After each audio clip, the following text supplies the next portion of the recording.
एक बार धनीचंद नाम का एक सेठ था। वो बहुत कंजूस था। उसके पास कोई भी नौकर ज्यादा दिन तक नहीं टिकता था, क्योंकि वो काम पर रखने से पहले नौकर के सामने 3 शर्त रख देता था, जिसको कोई भी पूरी नहीं कर पाता था।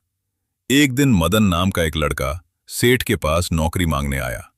वो सेठ से बोला, वो बहुत दूर से आया है, इसलिए उसको कुछ दे दे। सेठ बोला, ठीक है, मैं तुमको नौकरी पर तो रख लूंगा, लेकिन मेरी 3 शर्त हैं। मदन ने शर्त पूछी। सेठ बोला कि तुमको दिन में या रात में जब भी मैं कोई काम बोलूं, तुमको वो करना पड़ेगा। दूसरी शर्त, तुमको दिन में केवल एक बार ही भोजन मिलेगा। तीसरी शर्त, यदि तुम खुद नौकरी छोड़कर जाते हो तो तुमको मुझे 1 साल का पैसा देना होगा। मदन सेठ की सारी शर्त मान गया। सेठ बहुत कंजूस था। वो मदन को गोदाम से भारी भारी बोरियां लाने को कहता और दिन में केवल एक बार ही सूखा भोजन देता था, जिससे वो दिन प्रतिदिन कमजोर होता जा रहा था। कुछ दिन तक ऐसा ही चलता रहा। एक दिन सेठ की बीवी ने उसको भोजन में बहुत कम रोटी दी। मदन ने बोला, इतना काम करने के बाद इतना कम भोजन? तो सेठ ने बोला, तू काम ही कितना करता है। मदन कुछ दिन बाद सेठ से नौकरी छोड़ने को बोला। सेठ ने उसको शर्त याद दिलाई। मदन ने अपनी मां के कंगन बेचकर सेठ को पैसे दिए और गांव लौट आया। एक दिन गांव में मदन को उसका दोस्त रमेश मिल गया। रमेश ने मदन से परेशानी का कारण पूछा तो मदन ने सारी बात रमेश को बता दी। रमेश ने सारी बात सुनकर सेठ का पता पूछा और मदन को चिंता न करने को कहा। रमेश उस सेठ के पास गया और उससे काम मांगा। सेठ ने उसको वहीं 3 शर्त बताईं।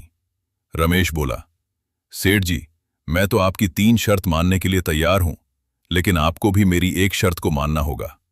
यदि आप मुझको नौकरी से निकालते हैं तो आपको मुझे 1 साल की पगार देनी होगी। सेठ ने सोचा ऐसी नौबत नहीं आएगी और उसकी बात मान गया। रमेश कुछ दिन तक काम करता रहा। एक दिन सेठ रमेश को बोला, जाकर गोदाम से एक बोरी लेकर आओ, फिर उसमें ताला लगा देना। उसने सेठ को सबक सिखाने की सोची।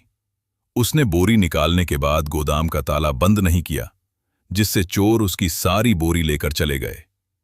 सेठ ने अगले दिन रमेश से पूछा तो रमेश बोला, उसने तो ताला लगाया था, शायद चोर ताला भी तोड़कर ले गए। एक दिन सेठानी ने रमेश को बाजार से लकड़ी का गट्ठर लाने को कहा।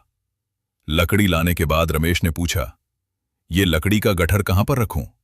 सेठानी ने गुस्से में बोला, मेरे सिर पर रख दे। रमेश ने ऐसा ही किया। लकड़ी का गट्ठर सेठानी के सिर पर रख दिया, जिससे सेठानी चिल्लाई। सेठ ने रमेश को नौकरी से जाने को कहा। रमेश ने सेठ को शर्त याद दिलाई। सेठ उसको पैसे देने लगा। तब रमेश ने सेठ को सारी बात बता दी कि वो अपने दोस्त मदन का बदला लेने के लिए वहां आया है।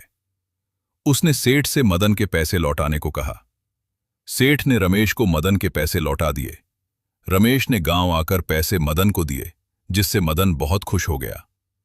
अगर हमारी कहानी आपको पसंद आई हो तो हमारे चैनल को लाइक और सब्सक्राइब करें।